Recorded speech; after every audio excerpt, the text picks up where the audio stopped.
How should you be talking to your parents about their finances? Boy, that's an important conversation. And we see time and again where folks just miss the opportunity to have that. And between all the scams that are out there and other family members, sometimes you can kind of actually lump them together. There's certainly some things that you need to be talking to your parents about in terms of their finances, particularly if they're over the age of 60 or 70. So we're going to give you some tips on the program on things that you can do to kind of structure that and the kind of information that you want to get out of that conversation. Plus, the folks in Washington, they're always cooking up something, right? So the latest thing that they're cooking up is a second version of the Secure Act. If you remember, here at the beginning of the year, they passed Secure Act 1, or I guess they didn't really call it 1 then because there wasn't a 2, but it looks like there's going to be a 2. Secure Act, which we have on this very program referred to as the single biggest tax increase on your retirement accounts for your beneficiaries. Well, they're thinking about kind of doing some additional changes to that as well. So we wanted to share that with you on the program. Welcome, good morning. Welcome to Dollars and Cents. We're Central Florida's longest running radio program. We're here to help you make sense out of all of life's decisions involving your dollars, coming to you here on the News Radio WFLA Orlando Network, along with 96.9 The Game. If you're joining us on any of our social media channels, well, we're one of the top 25 financial planning podcasts on the World Wide Web with nearly 14,000 downloads of our show. My name is Joel Garris. I'm a certified financial planner, certified financial fiduciary with Nelson Financial Planning, where our team of certified financial fiduciaries stands ready this week to help you change your life with a successful and cost-effective retirement plan that produces superior investment results and provides you with peace of mind for the future. So before we get to all of that, I want to take a moment and talk about something that you need to be aware of, particularly if you are on sort of an auto redemption for your required minimum distribution. As you hopefully know by now, the CARES Act, which passed back in March, suspended the need to take a required minimum distribution on both regular traditional IRA and retirement accounts and also beneficiary accounts. Well, if you're like some of the folks out there that don't necessarily need that as monthly income, oftentimes what you see people setting that up on an automatic basis. And in some cases, the financial institutions will even go so far as to sort of recalculate it every year and then automatically distribute out the money. It makes a ton of sense to use that route because if you don't take your required minimum distribution, then there's a 50% penalty on what you should have taken out. So to automate that process, that's a perfect example of where you want to use some automation to make sure that, hey, this is getting calculated, it's getting calculated correctly, and it's coming out to me each and every year. Well, here's the thing. This year, you don't have to take it. And so a lot of people typically will set that automatic withdrawal up. If they do it on an annual basis, they'll typically set it up to run at the end of the year. And well, here we are, it's December. We've got our sort of Christmas tie on and then sporting a Christmas coffee mug if you're watching us on the YouTube channel. And the reality is, though, that the CARES Act gives you the option of not having to take it, but it doesn't make it automatic. So if you're on sort of an automatic withdrawal with your financial institution, you've got to let them know that you want to skip it for this year. The financial institutions out there are not going to assume that you want to take advantage of that. So because it's set up on an automatic basis, then you've got to reach out to them and say, well, hey, can we suspend that for this year? So make sure you do that, because if you don't do anything, it's going to continue to run and you're going to wind up having your required minimum distribution pulled, And this year is the year that you don't have to do that. So make sure you do that on your automatic withdrawals for your required minimum distributions. You've got to reach out to the financial institution. Speaking of the IRS, what we're seeing is a lot of letters getting generated out from the IRS. And you talk about a terrible time to get a letter from the IRS, right? It's supposed to be Christmas, it's the pandemic year, just been a disaster. Now, to top it all off, we're seeing a great increase in the number of letters that the IRS is sending out. Now, part of that is basically because they were AWOL from March to September. I mean, they were not set up to work remotely like so many other operations. And so consequently, and by the way, I don't know if you really want somebody going out of the office and bringing your tax file with them, right? So I'm okay with them not necessarily being totally set up to work remotely. But the reality is that there was a 6-month backlog that created, and now they're starting to push stuff out. And so we're seeing a lot of letters that are coming out from the IRS these days as a result of sort of that 6 months that they really sort of weren't there. And here's the crazy thing, it really does sort of reflect the issues that the IRS had by not being able to go remote as effectively as many other operations were.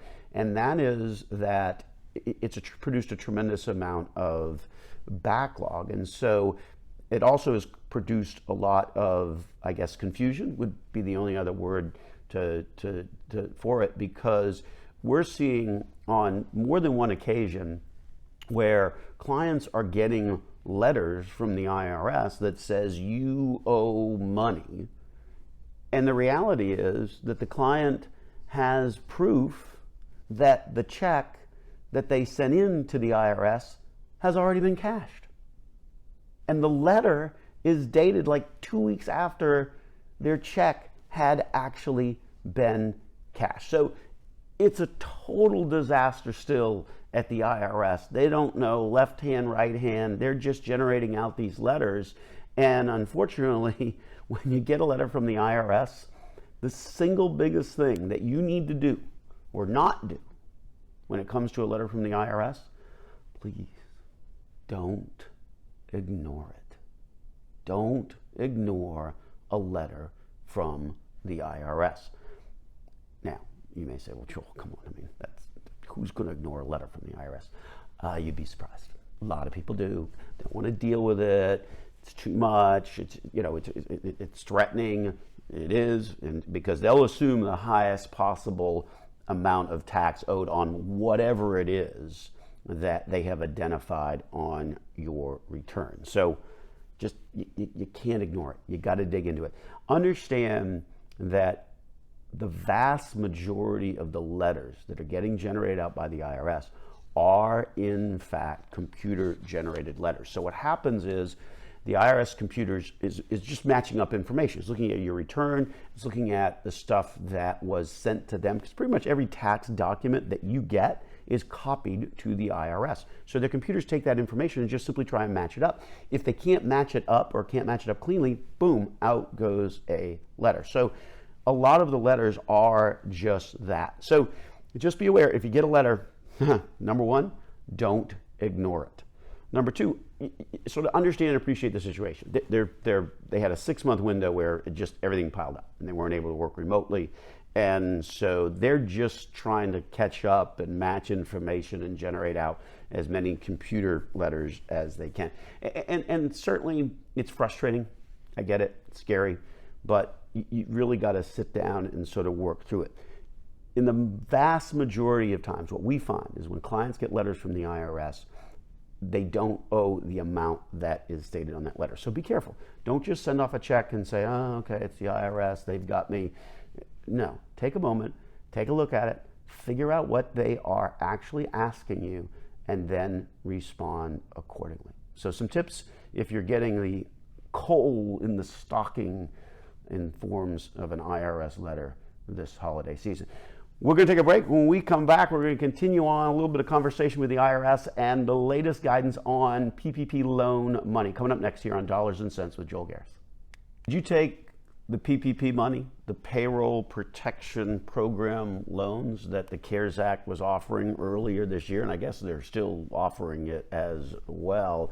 The reality is that the IRS recently issued some guidance, or should I say doubled down on some of the guidance that it had given with those loans. So make sure to listen up in this segment of the program as we talk more about that. Welcome back to Dollars and Cents, where we help you make sense out of all of life's decisions involving your dollars. We're Central Florida's longest running radio program, coming to you here on 96.9 The Game, along with the News Radio WFLA Orlando network. Also happen to be one of the top 25 financial planning podcasts on the World Wide Web, so check us out there as well. My name is Joel Garris. I'm a certified financial planner, certified financial fiduciary with Nelson Financial Planning, where our team of certified financial fiduciaries stands ready this week to help you change your life with a successful and cost-effective financial plan that produces superior investment results and provides you with peace of mind for the future. So the IRS doubled down on the guidance on what they are looking at in terms of the tax treatment on these PPP loans. And so, much to the chagrin of some in Congress who really didn't want them to do that, here's the IRS's position on it. So, as you may know, if you take a PPP loan and use it for things like payroll and rent and things like that, then the loan comes to you as a forgivable loan. A lot of businesses are sort of in the process of trying to make sure that those loans are getting forgiven. That's a little bit of a winding process that a lot of businesses are running a little bit into some difficulty on that, as the rules and what things are what information is needed is sort of starting to is shifting every day. But the reality is that the loan is in fact forgivable.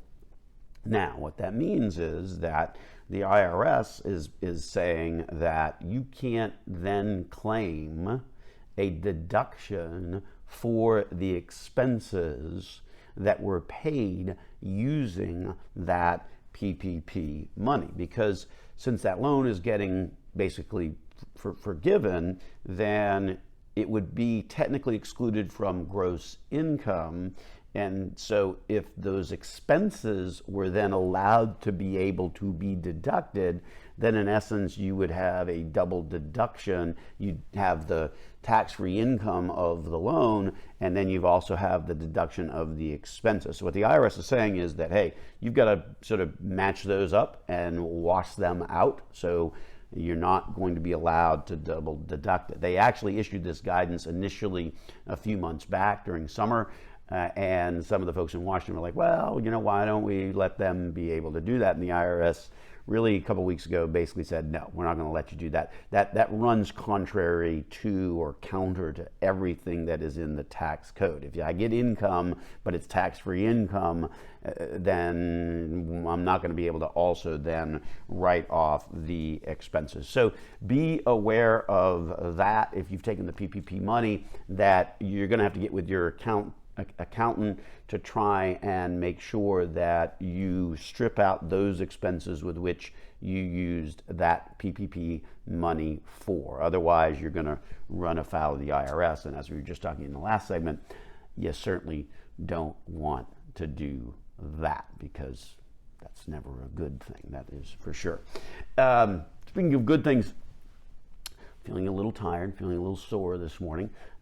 Did in fact get out there and run the OUC half marathon yesterday. Did it faster and quicker than what we had done the year before. So that's good. Under 2 hours, not bad for a guy who turned 50, managed to get in the top 25% of all the participants. So feeling good, but also feeling a little sore this morning. So if I'm squirming around in the chair and it looks like I'm kind of adjusting a little bit more on the YouTube channel, that is why, because legs kind of feeling it a little bit this morning. Anyway, speaking of shifting, beware of shifting your money into a group of volatile and, shall we also describe, dangerous ETFs that are out there. And unfortunately, the amount of dollars that is going into those types of funds these days is on par to hit a record volume. So far, through the first 10 months, there's been a total of $16.3 billion going into these highly volatile and dangerous ETFs. And what we're talking about there is these ETFs that are described as leveraged or inverse ETFs. And leverage is just a fancy name for debt. So what happens with an ETF that's leveraged is that they are borrowing money so that to accelerate or exacerbate the returns of the underlying index that ETF is tracking. So how a leverage ETF works is it borrows a bunch of money, and ultimately the goal is to double or triple the return of the underlying index that it's tracking against. Inverse sort of works the opposite, right? So if it's an inverse, then that means that it's going to be inverse of how that index performs. The reality is that both leveraged or inverse ETFs basically put a high risk product into your portfolio. And unfortunately, to collect $16 billion of net new assets so far in the first 10 months of this year, it is just a sad statement on how many folks out there aren't really investing. They say they're investing, they say they're putting money into the markets or into investment products, but they're not really investing when you're using something like that. You're searching for sort of that get rich quick. You're searching to try and make money fast and having something sexy and fascinating to talk about. And the reality is that those products were designed to be held for a single trading day. If you're putting money into a product that was designed to be held for a single trading day, folks, that's not really investing. That sounds a lot more like sports betting, if you will. And that's not really what it's all about. To really kind of drive this picture home clearer on these inverse or leveraged ETFs, up until a month ago, the SEC wasn't even allowing new versions of these products to even exist. It was frankly only after some extensive lobbying by some of the financial industry lobbyists that these products were even allowed to come back into the marketplace. So, and I don't understand why the SEC did it. Well, I do. And the lobbying works pretty well in Washington. And despite this, and the underlying danger that there's new products out there.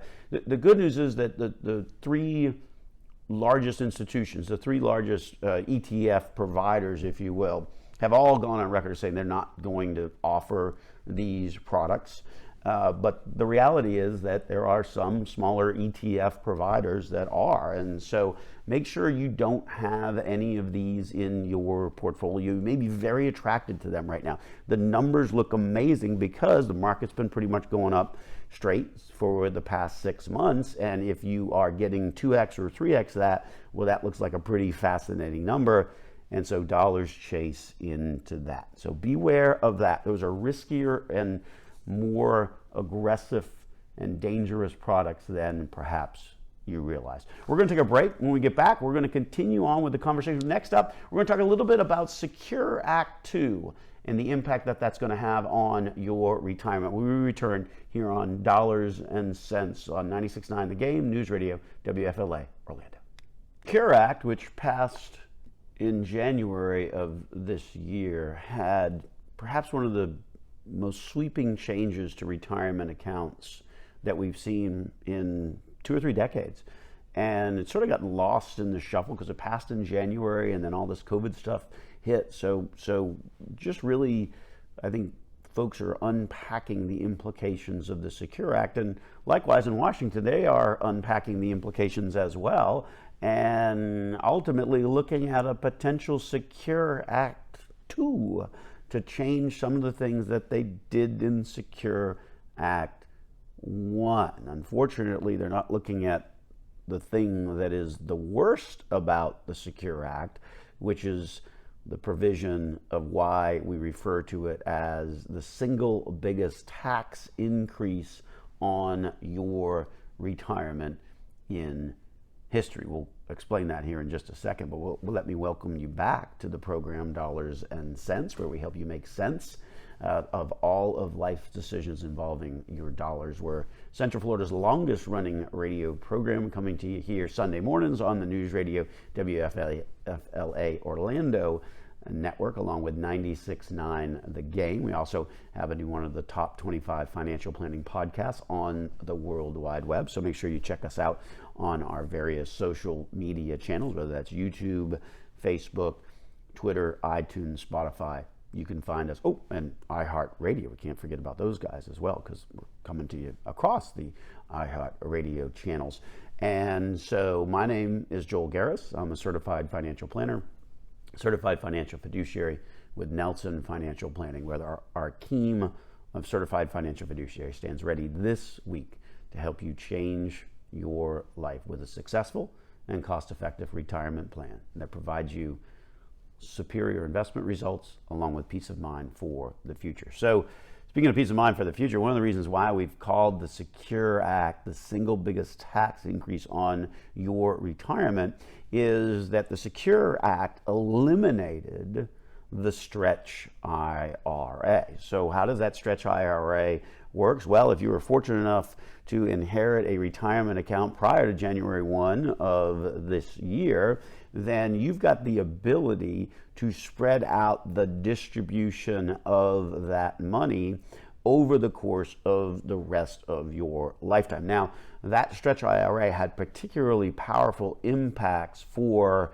children or other beneficiaries that were not the spouse. The spouse, typically what they would do is they would assume that account as their own. So the stretch IRA really wasn't necessarily a concept that directly benefited spouses, because they had a unique alternative to be able to just assume the retirement account as their own.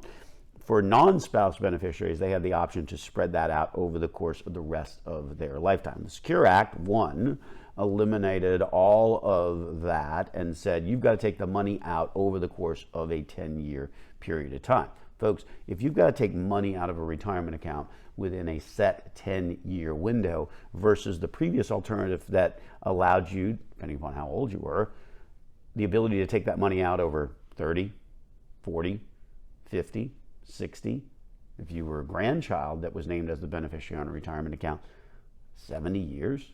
I mean, you tell me which one is going to have a greater, more immediate tax impact. And as you take the money out, guess what? It's no longer growing tax deferred, and you're going to have less of it because you got to send a chunk off to the IRS, because now you've got to take out much more money, which pushes you into a much higher bracket. Well, the folks in Washington are relooking at the Secure Act. Unfortunately, they're not relooking at that. They're looking at some of the other provisions and really trying to boost things or change things, because the notion of the Secure Act, and not to say that everything in the Secure Act was negative, there were certainly some positive aspects of it. Allowing people to contribute to retirement accounts regardless of age was perhaps one of the biggest ones. Now, you still got to be working in order to be able to do that, but that was certainly significant. Boosting up the required minimum distribution age to 72. Again, there were some things that were positive, but at the end of the day, the big tax hit on retirement accounts, particularly for beneficiaries that inherit it, that cannot be understated. And I think it's one of those things that we really haven't seen the full implications of that work through. The bottom line, look, the folks in Washington know that Americans are much more dependent on having their retirement or saving for their retirement, right? You no longer work for an employer where you spent 30 years there and you're going to get a pension. Those days have gone the way of the dinosaur. And so it is now much more everybody's personal responsibility to save money for their own retirement. And the folks in Washington recognize that. That's the genesis of the Secure Act that was passed in January, but they are continuing to take a look at that. So floating around Washington is a proposal that has a lot of aspects to it. We're going to touch on a few of them here next. But the reality is, and understand that this is not passed yet. This is not law yet. But just we share it with you on the program today to give you an indication of where things are going. So you'll hear a lot of the same kind of themes that what the Secure Act tried to get at, but then this really does, or the Secure Act 2 would really expand it. And so the first among them is that the first Secure Act increased the required minimum distribution age to 72 from 70 and a half up to 72. This one would potentially raise it up to 75. Again, a recognition of the longevity of how long people are living these days. The second thing that this would do, that this sort of the second version that's floating around in Washington, it would basically require automatic enrollment for all new 401k, 403b, employer-sponsored retirement plans. All the existing plans would be grandfathered, but anything new would require automatic enrollment. And what that means is then that when you go to work for an employer that has one of these newer plans, then you would be automatically enrolled into saving money out of your paycheck into that plan. And the starting threshold would be 3%. It would increase by 1% per year up to like 10%. You'd have to actually opt out, meaning you'd actually have to take action to not have that happen. And the statistics on this are pretty interesting.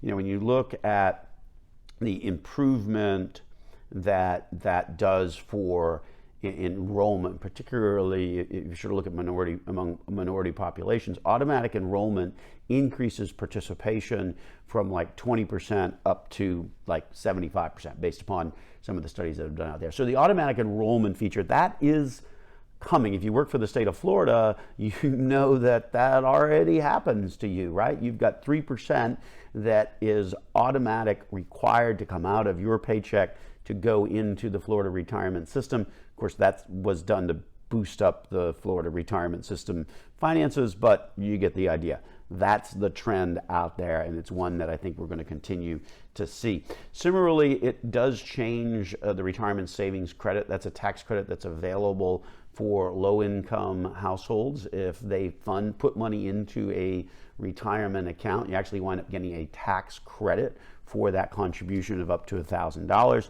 But it's got like different thresholds, or the current version has different thresholds of how much of a credit you get. This would basically change it to just a 50% of the amount that you contributed, with a credit up to $1,500. So pretty significant in terms of the incentives that the folks in Washington are trying to create to try and get people to save for their retirement. Similarly, they would look at indexing the IRA catch-up contribution, which is an extra $1,000 that you can make if you're over age 50. They would index that to inflation. Right now it's not indexed to inflation, so they would also index that.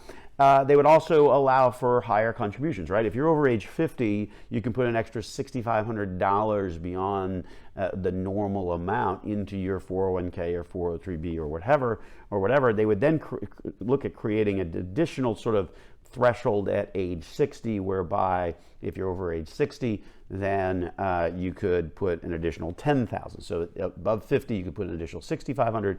Above 60, you could actually put an additional $10,000. Folks, again, in Washington recognize the need to try and save for retirement, and a lot of people are sort of behind on that. So you give them an option to be able to fund more.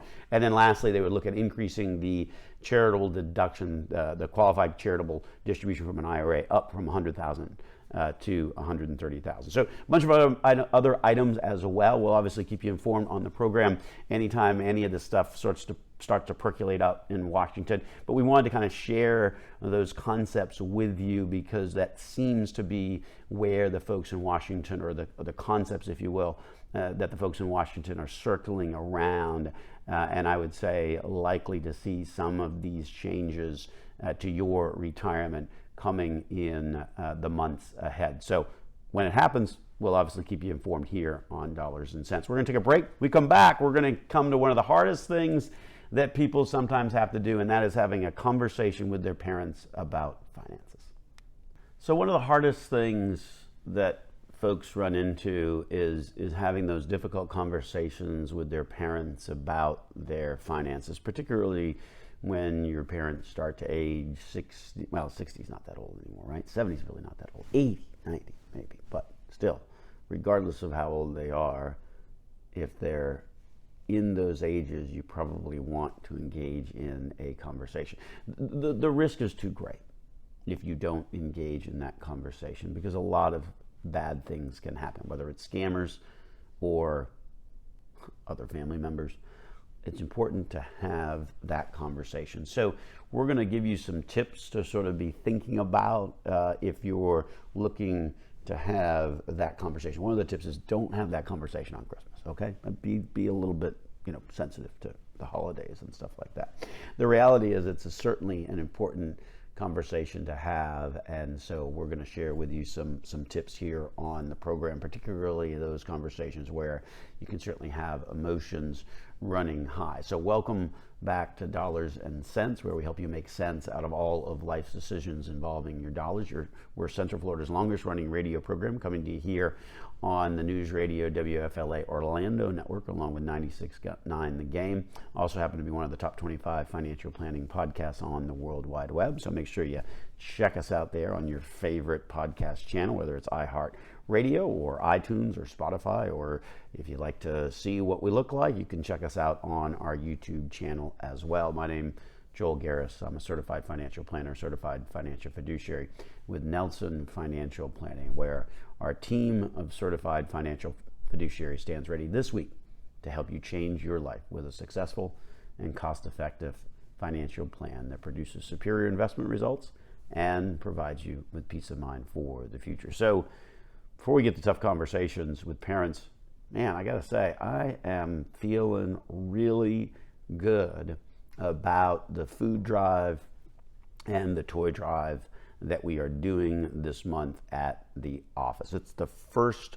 time we've done it. I think it's something that we're going to be doing each and every year. We're collecting food for Second Harvest Food Bank, and we are collecting toys for Tots. And I just have to say, thank you. Thank you to all of the folks that have participated. We literally just got started this past week, and the office is full of toys and macaroni and cheese and all sorts of food items and gift items. And it's really just great to see so many people giving of their wallets and hearts to donate to such worthy causes like food and a toy drive. So we're really, really excited about how well that is going. Perhaps running out of space, but that's okay. Keep bringing the stuff. We'll figure out a way to put it somewhere and get it delivered over to the organization. So what are some of the tips that folks need to be thinking about? Some of the things to be thinking about if you're looking to try and have that tough conversation with your parents about finances. And I think the first thing to be thinking about is that really create a separate time for that conversation. Don't try and have it at the end of Christmas dinner. The reality is that it's important enough to set aside a separate time to be able to have that conversation and to really be intentional about it. Get a specific date, get a specific time, bring in the other siblings or the other interested parties, and make sure that everybody can commit to a particular date and a particular time, because it's important to get everybody involved in that conversation. Understand it's not going to be one and done. Those conversations are not, we're going to have a conversation and then we never have to have this conversation again.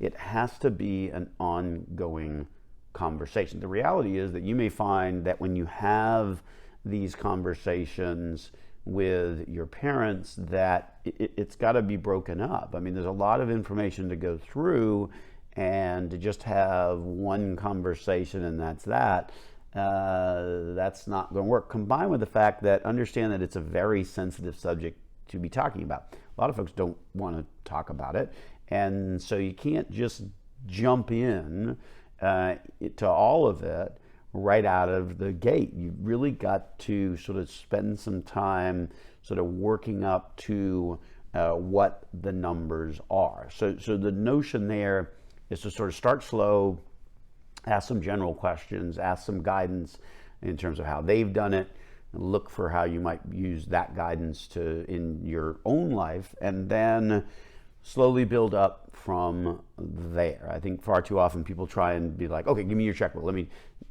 That's not going to work. The conversation is going to get shut down pretty quick. So just understand that money has a massive psychology impact to it, and also that people, when it comes to their finances, really aren't all that comfortable sharing them, particularly with their kid. They still remember you as like a 5-year-old. So the reality is that those conversations, you've got to be intentional, you've got to schedule it, you've got to get everybody involved, and you've got to break it up. It's not one and done. It's got to be kind of a multitude of conversation, and then start slow and sort of build it up. Those are sort of the tips in terms of having that conversation. And once you've sort of broken the ice, if you will, and are having the conversation, then, I think there's some things to really be on the lookout in terms of the information that you really need. And it starts with sort of making sure that you know where any documents or statements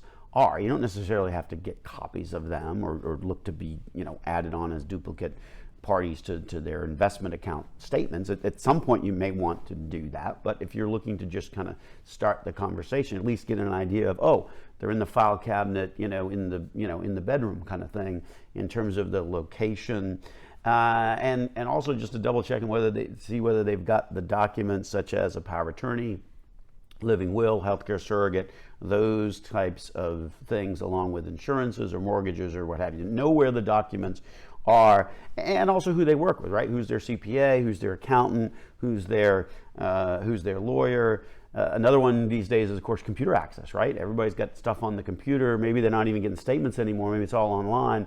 Know what that is. And then make sure you also talk about scams as well, because older people are particularly vulnerable for that. So it comes down to comfort, trust, and getting the information. Those are some of the things to be thinking about if you're trying to have that conversation with your parents. We're going to wrap it on up and get on out of here. Thanks, as always, for listening to the program. This has been Dollars and Cents with your host, Joel Garris of Nelson Financial Planning on News Radio, WFLA Orlando at 96.9.